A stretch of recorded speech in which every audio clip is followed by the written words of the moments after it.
Hello everyone, welcome to story commerce. हम cooperative society का topic पढ़ रहे थे।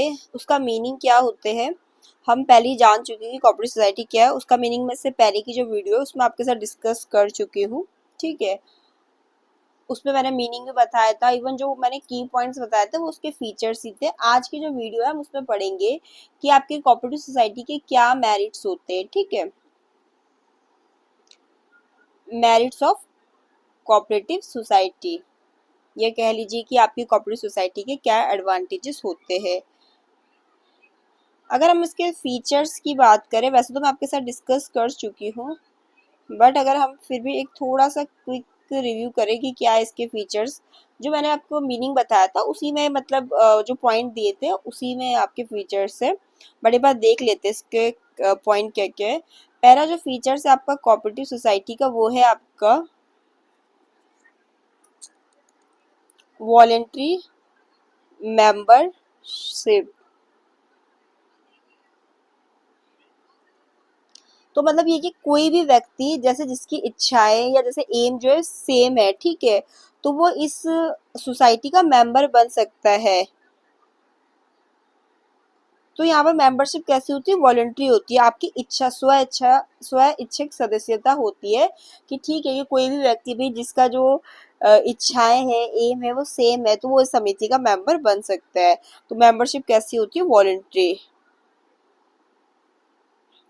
फिर एक और इसका फीचर ये है कि इनका डेमोक्रेटिक कंट्रोल होता है, जिसे हम कहेंगे लोकतांत्रिक नियंत्रण। मतलब कि लोगों के द्वारा नियंत्रण। अब किस तरीके से कि इसमें जिसने जितने भी मेंबर होते हैं सबको एक एक वो मतलब इक्वल वोटिंग राइट होता है, मतलब one member one vote right. ठीक है, तो उसके बेस्ड ऑन क्या बोलते हैं इसमें डेमोक्रेटिक कंट्रोल है, क्योंकि वो मेंबर चुनेगी ना कि किसके द्वारा हमारी समिति का नियंत्रण किया जाए। ठीक है, ये हमारी सोसाइटी का तो डेमोक्रेटिक कंट्रोल है इसमें। अब इतने सारे मेंबर है, सब तो नहीं देख सकता, ऐसा तो नहीं कि सबको सब उसे कंट्रोल करेंगे, बट सबको वोटिंग राइट दे रखा कि भाई आप चुनिए कि किसके द्वारा आप चाहते हैं कि आपकी कोऑपरेटिव सोसाइटी कंट्रोल की जाए, मैनेज की जाए अच्छे से। ठीक है, फिर इसका एक और फीचर जो है वो है ये फीचर्स कह लीजिए है या विशेषताएं कह लीजिए या कैरेक्टरिस्टिक्स कह लीजिए, सेपरेट लीगल एंटिटी, जिसको हम कहते हैं कि कानून के नजर में इसका अस्तित्व है। ठीक है, मतलब कोऑपरेटिव सोसाइटी अलग होगी और उसके मतलब मेंबर अलग होंगे कानून की नजर में, कि कानून की नजर में उसकी अलग पहचान है उसके मेंबर से। ठीक है,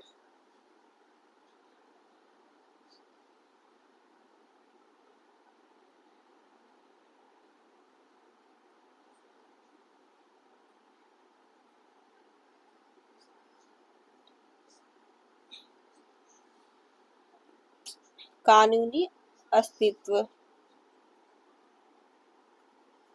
कि कानून की नजर में जो कोऑपरेटिव सोसाइटी है वो अलग है और उसके मेंबर अलग है। जैसे होता है ना सोल प्रोप्राइटरशिप के केस में, कहाँ उसको अलग वो मिलती है, जो उसका ओनर है वो भी कानून की नजर में वही है और मतलब बिजनेस भी वही है। किसके केस में? सोल प्रोप्राइटरशिप के केस में। बट इसके केस में कोऑपरेटिव सोसाइटी की अपने मेंबर से अलग एंटिटी होती है, अलग पहचान होती है। फिर एक और इसका जो फीचर्स है वो है सर्विस मोटिव, कि मेन जो कोऑपरेटिव सोसाइटी का एम है अपने मेंबर की सेवा करना, ना कि लाभ कमाना। एक और इसका फीचर्स ये है कि जो इसके मेंबर होते हैं उनकी लायबिलिटी कैसी होती है? लिमिटेड उनकी लायबिलिटी होती है। अब आ जाते हैं, हम फीचर्स डिस्कस कर चुके हैं, मेरिट्स पे आ जाते हैं कोऑपरेटिव सोसाइटी के। पहला है इजी फॉर्मेशन। कोऑपरेटिव सोसाइटी को फॉर्म करना काफी इजी है। मिनिमम इसको स्टार्ट करने के लिए कितने मेंबर चाहिए होते हैं? 10 मेंबर्स, 10 सदस्यों की नीड पड़ती है और वो रजिस्टर करा के इसको स्टार्ट कर सकता है। और इसका रजिस्ट्रेशन किस एक्ट के तहत कराना पड़ता है? आपका कोऑपरेटिव सोसाइटी एक्ट के तहत। ठीक है, तो इसकी फॉर्मेशन इजी है। 10 लोगों की जरूरत पड़ती है और जो एक्ट है उसके तहत रजिस्ट्रेशन करा के इसको शुरू किया जा सकता है। तो फॉर्मेशन इजी है, ऐसा कुछ नहीं है कि काफी डिफिकल्ट है। फिर सेकंड है लिमिटेड लायबिलिटी। ये मैं पॉइंट आपके साथ फीचर्स में डिस्कस कर चुकी हूँ कि जो लायबिलिटी है हर मेंबर की लिमिटेड होती है, कितनी जितना उसने कैपिटल इन्वेस्ट किया है उस तक, ठीक है। तो लायबिलिटी मेंबर्स की इसमें किसी है लिमिटेड, ये भी इसका सबसे बड़ा एडवांटेज है। थर्ड, ये भी हमने उसके फीचर्स में देखा था, सेम वही है कि इसका मैनेजमेंट कैसा है, डेमोक्रेटिक मैनेजमेंट है, जहाँ पर क्या है एक मेंबर को एक वोट का राइट मिलता है। तो उससे क्या हो रहा है कि इक्वल राइट्स दे रहे हैं मेंबर को, ठीक है। उससे मतलब नहीं कि भाई आपने कितना कैपिटल कंट्रीब्यूट किया है या आपने कितने शेयर्स हेल्ड कर रखे हैं, मैम हर मेंबर को, ठीक है, एक वोटिंग राइट होता है। तो यहाँ पर मैनेजमेंट कंट्रोल कैसा आ गया आपका, डेमोक्रेटिव है।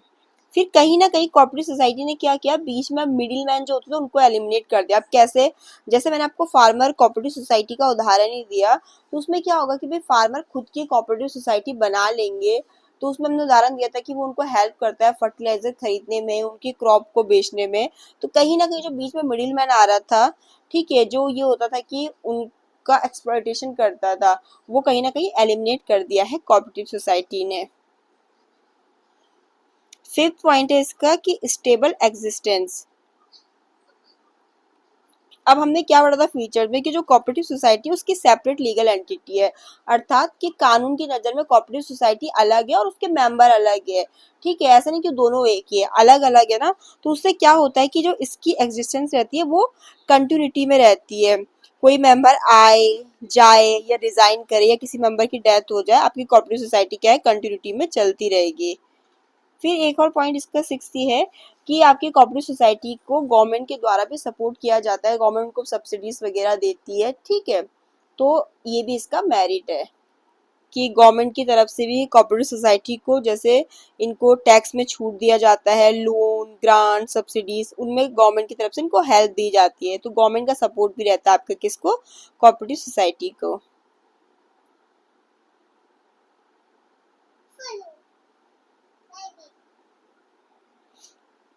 और जो आपकी कोऑपरेटिव सोसाइटी है उसमें एक और मेरिट में हम ये लिख सकते हैं, लो ऑपरेटिंग कॉस्ट। अब वो देखो कोऑपरेटिव सोसाइटी को चलाने का जो ऑपरेटिंग कॉस्ट है वो भी कम आता है। अब देखो मेंबर जो बनते हैं वो अपने वॉलंटरी उससे बनते हैं, गवर्नमेंट भी इनको फुल सपोर्ट प्रोवाइड कर रही है, टैक्स के बेनिफिट्स हो गए, सब्सिडीज हो गई, ग्रांट्स दे रही है। तो जो इसका उनका ऑपरेटिंग कॉस्ट है वो क्या हो जाता है, लो हो जाता है।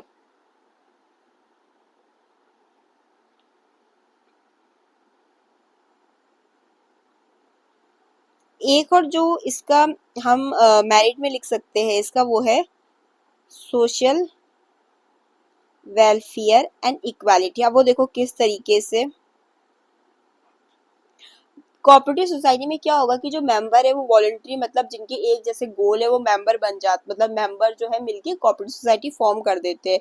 तो उससे कहीं ना कहीं ये इक्वालिटी, यूनिटी, सोशल जस्टिस को प्रमोट कर रहा है, किससे, कलेक्टिव एफर्ट्स के द्वारा और कॉपरेशन के द्वारा। होता है ना कि एक से भले दो, ठीक है। जैसे हमने फार्मर कोऑपरेटिव सोसाइटी का उदाहरण पढ़ा था, तो वही है कि जब वो कोऑपरेटिव सोसाइटी फॉर्म होते हैं तो कहीं ना कहीं वेलफेयर इक्वालिटी को भी वो बढ़ावा दे रहे हैं।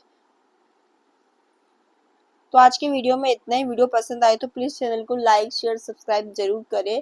Thanks for watching video.